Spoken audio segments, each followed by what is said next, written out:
é bem simples e que tá no nosso dia a dia, nas nossas cidades, bairros. As árvores, cara. Árvores, já viram tecnologia mais simples e eficiente do que uma árvore? Pra tudo, pro clima, pra barrar enxurrada. Árvore! E as pessoas estão arrancando as árvores. Em vez de plantar mais árvores. Se você for, por exemplo, a Fortaleza, minha cidade natal, você é um calor medonho, uma desgraceira medonha, porque as pessoas derrubam as árvores. Aqui em São Paulo já é um pouco mais arborizado, mas se você vai para as periferias, é igual o Rio de Janeiro. Você tá na Zona Sul, é bem mais fresquinho, é mais arborizado e tal. Agora você vai pra Zona Norte, cadê as árvores? Aí todo mundo sendo cozinhado ali. Então, é uma tecnologia que poderia mudar a vida da gente de formas, assim, super drásticas e ninguém usa. A árvore. Eu fico super mal. Eu não gosto muito de pensar nessas coisas, não, porque eu fico realmente triste. Eu penso nos animaizinhos e nos povos originários que não têm culpa dessa bagaceira toda. Inclusive, invadiram aí, né, uma das reuniões da COP30. Aham. Porque eu confesso que eu tô um pouco por fora desse evento aí. Mas até onde eu tenho acompanhado os comentários de pessoas em que eu confio, tem sido uma coisa, assim, bem pra inglês ver, né? 100%. Pois é. Como que você vira comunista? Cara, minha trajetória na política... Porque quando você era evangélica, você não era. Então, por incrível Eu que não pareça, sabia. o meu pai... O meu pai que votou em Bolsonaro, tá? E que é super, assim, odeia o Lula. O meu pai, ele já foi filiado ao Partido dos Trabalhadores. Sabe aquela época de ouro, assim, do PT? Que, porra, o Lula foda, uma baita liderança sindical e dos trabalhadores. E nos debates ali pra presidência, engolindo todo mundo. Foi o auge do Lula, né? Aquilo ali, ele encantou mesmo os trabalhadores e o meu pai foi junto. Foi um desses encantados. Caiu no canto da sereia. Se filiou ao partido, então meu pai... Eu tinha vários materiais do PT lá em casa. E foi o primeiro contato que eu tive com esse lado da política, os movimentos políticos. Eu me lembro que quando houve as eleições, as primeiras eleições presidenciais ali, que o Lula participou, a gente ia pras ruas. Ia pras ruas com bandeira do PT. Eu era criança, mas eu participava, né? Ia levando bandeira aqui na garupa da moto do meu pai. E aí, inclusive, participei muito ativamente da campanha da Luiziane Lins para prefeita de Fortaleza. Ela é do PT.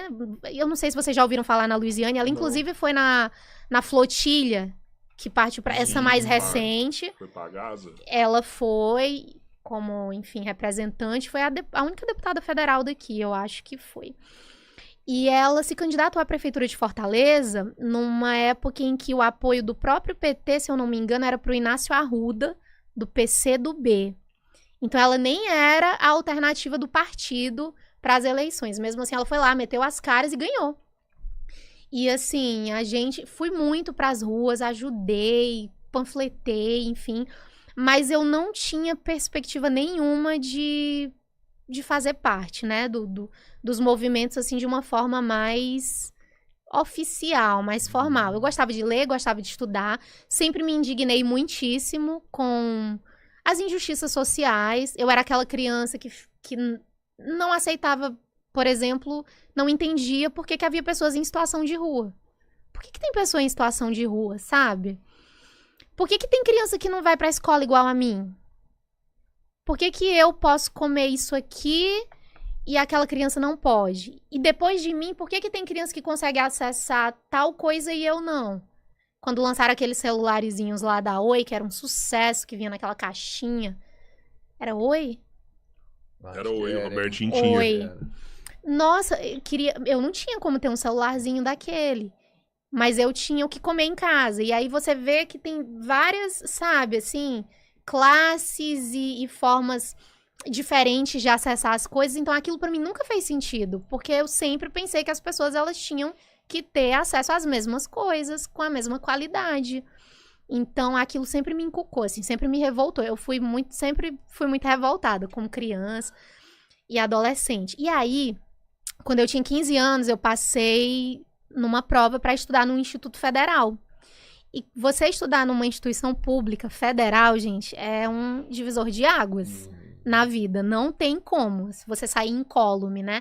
Algum senso crítico, alguma coisa você vai desenvolver. Porque você fica mais perto dos movimentos estudantis, você fica mais perto das lutas políticas mesmo, dos estudantes, dos professores. E aí, quando eu passei no IF, que antes era Cefet, virou IF, foi quando eu comecei a ter mais contato com questões políticas. E aí, eu até me lembro que eu era apaixonadinha por um menino do DCE, do Diretório Central dos Estudantes, e o menino super engajado lá nas questões políticas e tal.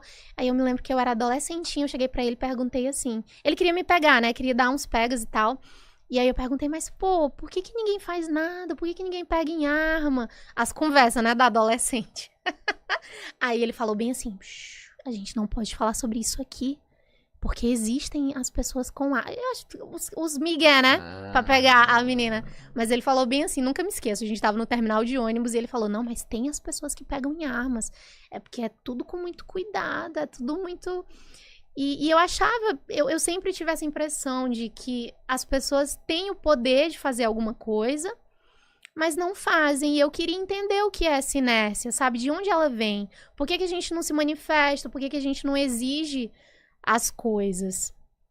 E aí comecei a ficar mais atuante politicamente, e quando eu entrei na Letras foi que eu comecei a participar de manifestações, ia para os protestos, eu quase me filiei ao PSOL, quase, assim, foi bem por pouco, porque eu gostava muito de falar, eu já chegava nos eventos e eu falava, né, pegava o microfone e tal. E aí rolava muito o pessoal convidava, ó, vem conhecer o meu partido, porque de repente você pode se tornar uma liderança política, né? E aí eu cheguei aí a umas reuniões do PSOL, e eu era apaixonadinha pelo Renato Roseno, que era candidato à prefeitura lá em Fortaleza. Ai, gente, Renato Roseno tão lindo, tão inteligente, tão maravilhoso, e ele é do PSOL, né? E é um excelente parlamentar. E aí eu participei de algumas reuniões, mas eu não gostei. Porque eu sempre tive aquela coisa, aquele desejo pelo radical, sabe? Eu queria ver mudanças de verdade. E eu achava o pessoal do PSOL muito alegre, e eram umas reuniões festivas, uma coisa assim, e não era muito aquilo que eu queria. Mas eu tenho um profundo respeito, eu voto no Glauber, tá? Pago pau danado pro Glauber, pra Sâmia, são os meus cristalzinhos, ninguém fale deles perto de mim. É o meu candidato no Rio de Janeiro, enfim.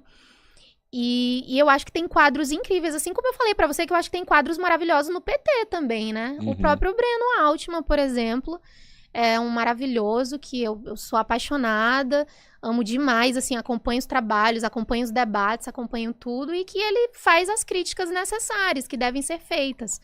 Mas aí, eu fui empurrando isso com a barriga e cada vez mais enveredando pro rolê da esquerda radical, eu ia lendo, estudando, acompanhando os comunicadores, né? Mas é interessante falar isso, porque, tipo assim, você pegar... O PSOL fala mais com a juventude do que o PT fala. E, ao mesmo tempo, o PSOL que fala com a juventude não tem a radicalidade que a juventude demanda, velho. Cara... O PT tem uma juventude, né? Tem os movimentos estudantis e tal. Só que aquele rolê do mensalão quebrou muitas pernas do partido. Inclusive, foi ali que o meu pai... o meu pai virou a famosa viúva do PT, né? Assim que o pessoal chama. A viúva do PT. Pronto, aí criou um ódio no coração. Odeio o PT, odeio o Lula. Lula bandido. Repete todas aquelas coisas e conspirações. O que é verdade, mentira. Porque roubou bilhões... E o filho é dono da Friboi, não sei o que. Todas essas histórias o meu pai compra. E votou em Bolsonaro. Eu passei 1 ano sem falar com meu pai. E os petistas quando ele falam... filiou no PT? Não, ele votou no Bolsonaro. E os petistas falam que foi influência do imperialismo americano, né? Que isso não rolou. Ai, gente. E a gente que sempre criticou a interferência dos Estados Unidos, a gente não aceita a desculpa dos petistas e acredita ainda que o erro foi deles. Mas o PT errou muito. Continua errando, né? Eu votei em Lula nessas últimas eleições. Ah. Contra Bolsonaro, voto em Lula quantas vezes for preciso Tá. no segundo turno. Isso tá fora de questão, assim, né? Mas existem muitas coisas que eu acho que a gente tem que denunciar, porque eu não tô satisfeita. Mas E- a solução é ficar jogando esse joguinho das eleições burguesas, que é isso que a gente tá jogando, né? Ah, entre Lula e Bolsonaro eu sempre vou votar no Lula. E o Lula ganha, fica fazendo o que os caras querem. Coloca taxa de juros lá em cima, teto de gastos. É alguma solução? É um monte de mas medida liberal, o né? PT, ele trouxe avanços que nenhum outro trouxe. O PT, ele fez mais pelo povo do que jamais foi feito. Ele deu casa, ele deu, Eu concordo com isso deu também, mas eu acho que assistencialismo. é a obrigação Mas na hora de do fazer Estado fazer os isso. avanços radicais que são necessários, o PT não faz. Eles não avançam, né? Eu tenho muitas críticas, assim, é um partido que eu não consideraria me filiar, e eu fico assim, olha, sinceramente, eu fico putaça da vida com a postura de uma galera aí do PT, que eles têm um comportamento, eu não acho que são iguais, tá? Eu não acho que petistas são iguais a bolsonaristas, Tá. porque eu acho que rola um limite aí de social mesmo, assim, de direitos humanos e outras coisas. Mas é um povo chato pra caralho igual. Mas se você for pegar os petistas, vamos lá, os cabeças, né? Igual é um Breno Altman, um José Genuíno, Não, ali é coisa fina. um José Dirceu, eles vão falar pra você que você tá enganada. Que eles são muito mais radicais do que você imagina. É porque eu também tô considerando... Que eles que derrubaram a ditadura militar é porque... verdade. E é verdade. É verdade. Mas esses avanços, essa radicalidade que a gente anseia, não é tão fácil da forma que a gente entendo e imagina que é. acredito. Então, assim, a gente, na verdade, a hora que tece essa crítica a esses petistas, a gente tá mais prejudicando do que ajudando. Ah, não, isso aí eu não aceito. Isso aí eu acho absurdo, de que você tem que silenciar as suas críticas ou as suas insatisfações, porque aí você vai virar uma linha auxiliar do Bolsonaro. Vão se fuder, sabe? Eu não tenho... Isso aí é absurdo, porque é uma forma de você silenciar. Tá tudo bem você ficar insatisfeito. Tá tudo bem você não concordar. Tem coisas que são feitas certas e com as quais eu concordo, tem. E aí eu vou dizer, pô, legal essa medida aqui, isso aqui que foi feito, mas não é o governo que eu queria, não é o programa de governo que eu queria. Eu queria, você tá falando de radicalidades, eu, por exemplo, sou filiada à Unidade Popular, Ao P. a UP. Então, Léo Péricles. do Léo Péricles. Eu faço L. É ele que você vota no primeiro Eu turno? voto no Léo Péricles. Entre Léo Péricles e Jones Manuel, quem que você vota? Eu votaria no Léo Péricles. Olha, eu acho até que Jones vai trilhar esse caminho, né? Vai entrar como deputado federal aí. Eu vi as fotos dele com a galera do PSOL, fiquei contente. Porque eu acho assim... Não sei, talvez ele pode sair presidente pelo pessoal. Será? Você ainda vota no Léo Péricles? Não vão deixar. Não, tá. Mas se sair... Não, eu voto no Léo Péricles. Eu tenho muita admiração pelo Jones, né? Eu acho que se ele se candidatasse pelo Rio, por exemplo, a deputado federal... Quer E dizer, aí? não sei. E aí? Não sei, E aí? eu amo tanto Jones o ou Glauber. E Glauber? agora? Jones ou Não, Glauber? Agora eu quero ver. Agora, você mesmo que colocou na armadilha, pô. Me lasquei. Você tá sendo lobotomizada, você tá presa dentro desse jogo aí, desse jogo eleitoral, assim. É isso que as pessoas querem. Cara, eu votaria no Léo, assim. Eu acho que... Eu não sei, pode ser que eu esteja muito enganada.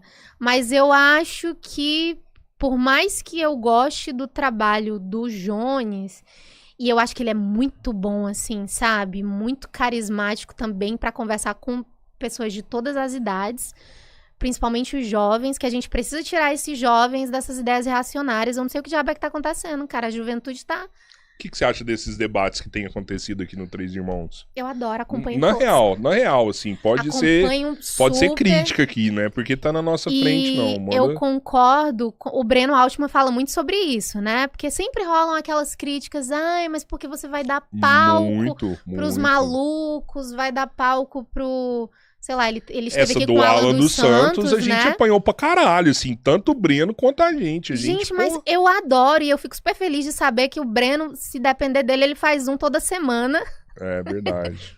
Porque, assim, Não, é muito diferente, gente. Mas sabe Você que... coloca um malucão aí de extrema direita do lado de um cara de esquerda radical, um progressista, enfim, não, é muito o nível, assim. Eu fiquei um pouco triste, assim, com o resultado Por quê? desse debate. Eu fiquei... cara, lógico, ó, mais uma vez aqui, eu tenho que falar isso sempre, senão dá ruim, sabe? É a opinião do Rodrigo, eu não represento a opinião do podcast, nem do Robertinho, nem das outras pessoas envolvidas. Essa é a opinião do Rodrigo. Dito isso, eu fiquei triste porque eu vi que o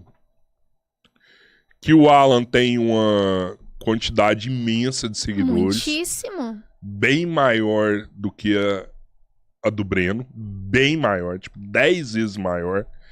E essas pessoas se posicionaram após o debate e todas elas falando que o Alan regaçou o Breno. Regaçou o Breno, assim, sabe? Então, tipo, eu até entendo que por mais que tenha acontecido pouco convencimento, as pessoas que mudaram de opinião foi mais por parte do Breno. Tipo, ó, pensava igual o Alan e agora eu concordei com o que o Breno disse. Isso aconteceu muito mais do que a pessoa que entrou lá e falou assim: nossa, pensava igual o Breno e concordo com tudo que o Alan disse. Eu mesma ouvi de um conhecido, ele assistiu ao debate e é fã do Alan dos Santos. Sim. E ele falou assim que o Breno arrasou com o Alan dos Santos no debate. Exato. Mas porque o que acontece? Cara, a maioria dessas pessoas, essas pessoas vivem descoladas da realidade. E assim, isso me deixa triste. É num mundo fantasioso. É preocupante, é assustador. Eu fico sempre muito assustada.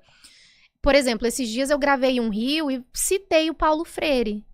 E tem gente que vai lá e fala: Paulo Freire é lixo. Sabe? E, gente, é um descolamento da realidade muito grande você chamar de lixo um dos maiores educadores da história do país e do mundo. O cara é estudado lá fora, nas maiores universidades internacionais.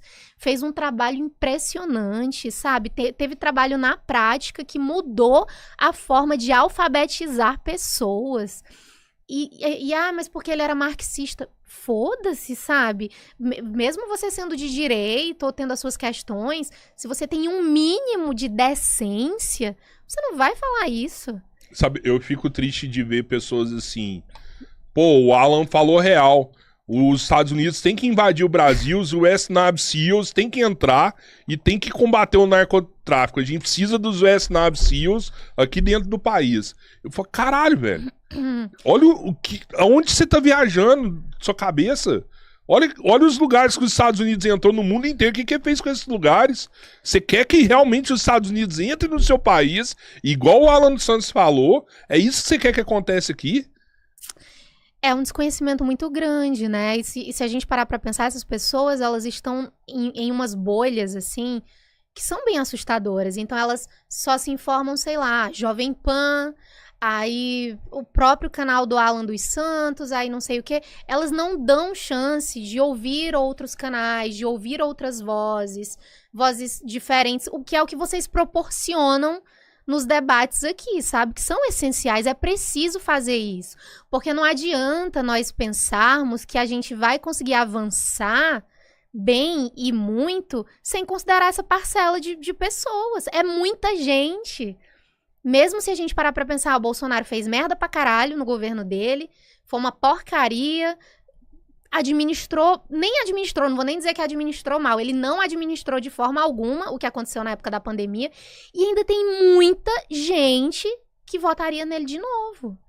E que tá lá e que tá orando pra ele não ser preso e que tá denunciando a ditadura da toga e não sei o quê.